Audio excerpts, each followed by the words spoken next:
Hey, it's John Mayfield with Global Real Estate School, and I am out on my way home from a trip that I was just on. I wanted to kind of really just give you a quick view and talk to you a little bit about real property.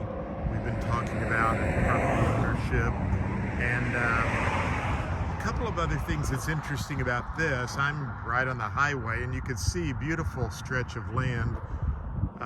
The definition of land is all of the natural items, the trees, the grass, the soil, the rocks. And the definition, again, of real estate includes the man-made items. So you could see the fencing here would be man-made items. The barn over there would be part of the area of real estate as well. And then the bundle of legal rights, it's your right to actually sell this land, to lease it, to give it away, and so forth. Now, a couple of other interesting points I want us to talk about here.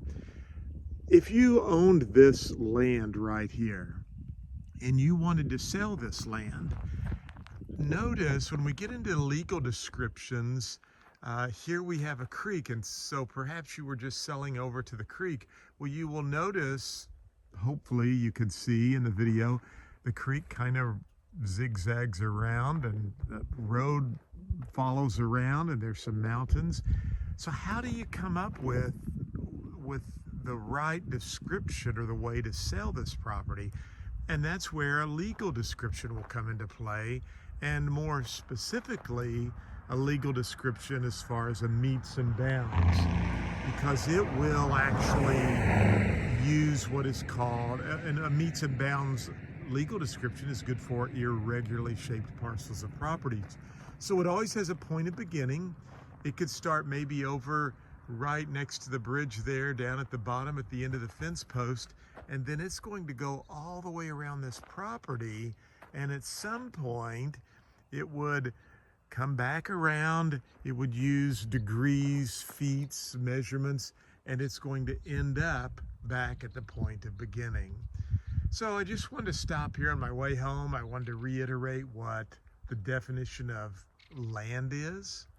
All of the natural items, the trees, the rocks, the soil. And then the man-made items along with the natural items is our definition of real estate, which would include the barn, it would include the fencing, and so forth.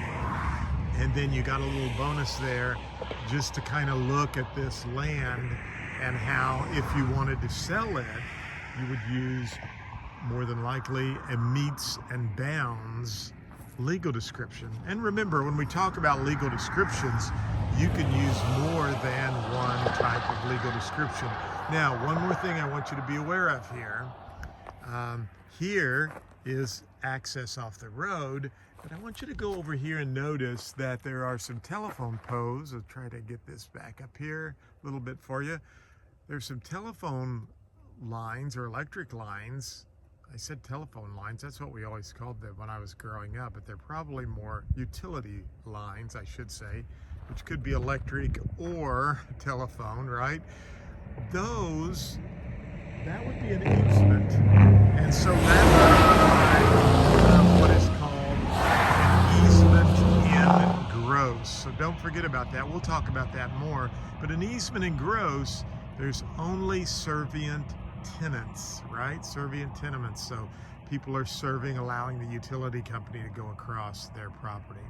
Well, that's all today's video.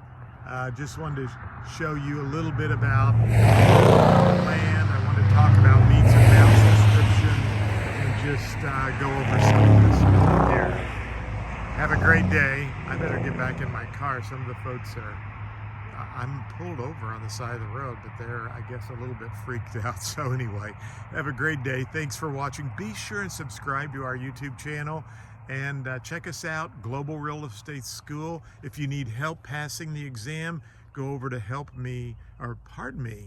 myrealestateexamcoach.com. I have too many domain names, but myrealestateexamcoach.com. Have a great day, everyone.